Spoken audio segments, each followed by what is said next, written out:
निगार जुनैद पर बरस पड़ती है और उसको आकर कहती है कि तुमने जो कुछ तानिया के साथ किया है बड़ी बात है। वो इतनी देर तक यहाँ पे टिकी। अगर उसकी जगह कोई और होती तो एक पल ना लगाती, लेकिन फिर भी उसने इस रिश्ते को निभाने की कोशिश की है। लेकिन तुम्हें फिर भी इन सब बातों की समझ नहीं आ रही है और तुम्हें ऐसा लग रहा है कि जैसे हम लोग ही गलत हैं और सिर्फ एक वो लड़की ठीक है। इस पर आप देखेंगे कि वो कहता है कि आप लोग जो कुछ कर रहे हैं ना, वो बहुत ही गलत कर रहे हैं। जब आपको इस चीज़ का अंदाज़ा हो जाएगा, फिर आप लोगों को इस बात की समझ आएगी। फिलहाल आप लोगों को इन बातों की समझ नहीं आने वाली है, क्योंकि आप जो भी करना चाहते हैं ये आप खुद ही इस तरह के हैं।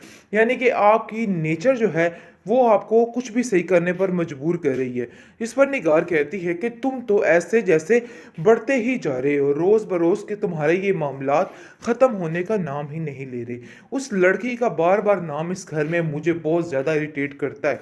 और देखो, मैं तुम्हें बार बार ये बात समझाने की कोशिश कर रही हूँ, अपने आप को ठीक कर लो वरना मामला बहुत ख़राब हो जाएगा। मैं तानिया को नहीं रोक सकती, तानिया भी तुम्हें छोड़ के जा चुकी है। जिसको सुनकर वो कहता है कि मैं उसको रोकना भी नहीं चाहता। शायद आपको ये बातें मालूम नहीं हैं, लेकिन जितनी जल्दी हो सके इन बातों को एक्सेप्ट कर लीजिए कि मैं वाकई में उसको नहीं रोकना चाहता। जिस पर निगार कहती है कि किस किस्म की फजूल बातें कर रहे हो तुम, मुझे तो तुम्हारी समझ नहीं आती है। मामला आगे ख़राब है और ख़राब करते जा रहे हो। जिस पर वो कहता है कि आप सिर्फ और सिर्फ अपनी तानिया की तरफ ध्यान दीजिए और अपने जावियार की तरफ ध्यान दीजिए। किसी और की तरफ देखने की या कुछ भी करने की ज़रूरत नहीं है। मैं अपना मामला खुद ही ठीक कर लूँगा, और वैसे भी मैंने इसके साथ नहीं रहना। ज़ावियार भाई क्या छोड़ेंगे इस लड़की को, यानी कि नयाब को।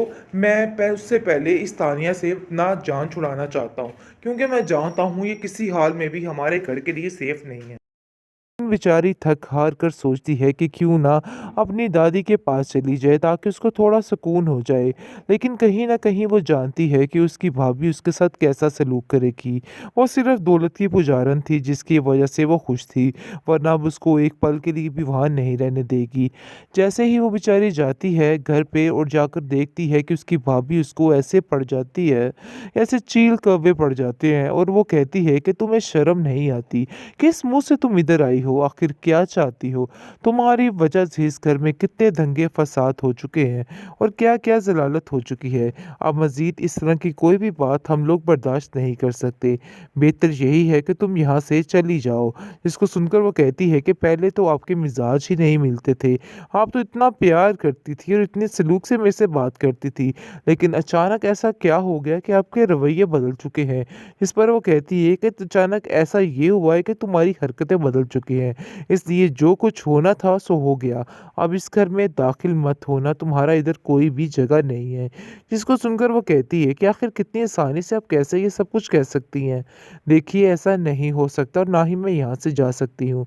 उसकी दादी को उसकी बात पर पूरा यकीन है, लेकिन वो बेचारी बिल्कुल खामोश रहती है और कहती है कि बस कर दो ये तमाशे, आखिर कब तक ये तमाशे करते रहोगे? लेकिन आप देखेंगे कि दादी बेचारी की बात कोई भी नहीं सुनता है, बल्कि दिक्के मारकर नयाब को वहाँ से बाहर निकालने की प्लानिंग शुरू हो जाती है। इस पर दादी की तबीयत भी काफ़ी ज़्यादा ख़राब होने लग जाती है और बेचारी के पास कुछ भी नहीं रह जाता है। ऐसा लगता है कि नायाब को कि वो बिल्कुल अकेली रह चुकी है। हर कोई हर तरफ से उसको ठुकराता जाता है और वो बेचारी अकेली ही हर चीज़ का मुकाबला करती रहती है। दूसरी तरफ ज़ावियार भी अपनी ज़िंदगी में खुश नज़र आ रहा है और उसको ऐसा लग रहा है कि जैसे सब कुछ ठीक हो गया है जिस दिन की नेयाब उसकी ज़िंदगी से निकल चुकी है।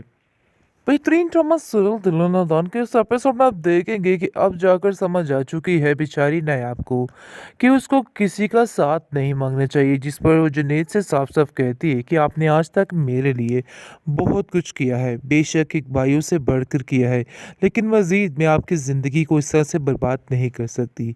मैं जाऊंगी और जाकर जावियार से दो टोक बात करूंगी और इसको बताऊंगी कि आखिर असल हकीकत क्या थी, और ये सारा कुछ मैं बात शेयर करूंगी और हैदर को भी वापस वापस लेके आऊँगी। लेकिन जैसे ही अब देखेंगे कि वो बेचारी जाती है और जाकर ज़ावियार से बात करना चाहती है, लेकिन कोई भी इसको आगे नहीं होने देता। और बात ये है कि जवेरिया जो है वो आगे आ जाती है और कहती है कि तुम यहाँ से आगे नहीं बढ़ सकती।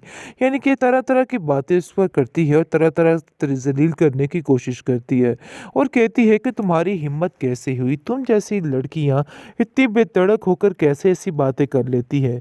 बहुत ज़्यादा उसकी यानी कि इज़्ज़त नफ्स को ठेस पहुँचाती है तो एक थप्पड़ उसके मुँह के ऊपर मार देती है नायाब और कहती है कि तुम्हें शर्म आनी चाहिए। मैंने तुम्हें पहले भी समझाया था कि तुमने जो हरकत की है बहुत गलत की थी, लेकिन दोबारा तुमने वही काम किया है। दोबारा मुझे इसी तरह से तुमने ज़लील करने की कोशिश की है। अब मैं तुम्हें बर्दाश्त नहीं करूँगी। जिस पर आप देखेंगे कि उसकी माँ कहती है कि तुम्हारी हिम्मत कैसे हुई ये सारा कुछ करने की? मुझे तो समझ ही नहीं आ रही कि आखिर तुम ऐसा कैसे कर सकती हो? आगे से आप देखेंगे कि तानिया खड़ी होती है और कहती है कि तुम अंदर नहीं आ सकती हो। ज़ावियार से तो मिलना नामुमकिन सी बात है। निगार भी ढाल बनकर खड़ी हो जाती है तानिया की और कहती है कि तानिया बिल्कुल ठीक कह रही है। उसको दिक्कत देकर इस घर से बाहर निकालने की कोशिश की जाती है, जिस पर सब लोग मिलकर यही कहते हैं कि इस औरत को यहाँ पर नहीं आने दिया जाएगा। इस पर आप देखेंगे कि उसको इस घर से बाहर निकाल दिया जाता है। बेचारी दर-बदर की ठोकरें खाती हुई नज़र आती है। उसको समझ ही नहीं आ रही कि वो क्या करे, लेकिन बेचारी थक-हार कर सोचती है कि क्यों ना अपनी दादी के पास चली जाए ताकि उसको थोड़ा सुकून हो जाए। लेकिन कहीं न कहीं वो जानती है कि उसकी भाभी उसके साथ कैसा सलूक करेगी। वो सिर्फ़ दौलत की पुजारन थी जिसकी वजह से वो खुश थी, वरना अब उसको एक पल के लिए भी वहाँ नहीं रहने देगी। जैसे ही वो बेचारी जाती है घर पे और जाकर देखती है कि उसकी भाभी उसको ऐसे पड़ जाती है, ऐसे चील कौवे पड़ जाते हैं और वो कहती है कि तुम्हें शर्म नहीं आती? किस मुँह से तुम इधर आई हो? आखिर क्या चाहती हो? तुम्हारी वजह से इस घर में कितने दंगे फ़साद हो चुके हैं और क्या-क्या ज़लालत हो चुकी है। अब मज़ीद इस तरह की कोई भी बात हम लोग बर्दाश्त नहीं कर सकते। बेहतर यही है कि तुम यहाँ से चली जाओ। जिसको सुनकर वो कहती है कि पहले तो आपके मिज़ाज ही नहीं मिलते थे। आप तो इतना प्यार करती थी और इतने सलूक से मेरे से बात करती थी। लेकिन अचानक ऐसा क्या हो गया कि आपके रवैये बदल चुके हैं? इस पर वो कहती है कि अचानक ऐसा ये हुआ है कि तुम्हारी हरकतें बदल चुकी हैं। इसलिए जो कुछ होना था सो हो गया। अब इस घर में दाखिल मत होना, तुम्हारा इधर कोई भी जगह नहीं है। जिसको सुनकर वो कहती है कि आखिर कितनी आसानी से आप कैसे ये सब कुछ कह सकती हैं? देखिए ऐसा नहीं हो सकता और ना ही मैं यहाँ से जा सकती हूँ। उसकी दादी को उसकी बात पर पूरा-पूरा यकीन है लेकिन वो बेचारी बिल्कुल खामोश रहती है और कहती है कि बस कर दो ये तमाशे, आखिर कब तक ये तमाशे करते रहोगे? लेकिन आप देखेंगे कि दादी बेचारी की बात कोई भी नहीं सुनता है, बल्कि दिक्के मारकर नयाब को वहाँ से बाहर निकालने की प्लानिंग शुरू हो जाती है। इस पर दादी की तबीयत भी काफ़ी ज़्यादा ख़राब होने लग जाती है और बेचारे के पास कुछ भी नहीं रह जाता है। ऐसा लगता है कि नायाब को कि वो बिल्कुल अकेली रह चुकी है। हर कोई हर तरफ से उसको ठुकराता जाता है और वो बेचारी अकेली ही हर चीज़ का मुकाबला करती रहती है। दूसरी तरफ ज़ावियार भी अपनी ज़िंदगी में खुश नज़र आ रहा है और उसको ऐसा लग रहा है कि जैसे सब कुछ ठीक हो गया है जिस दिन की नायाब उसकी ज़िंदगी से निकल चुकी है।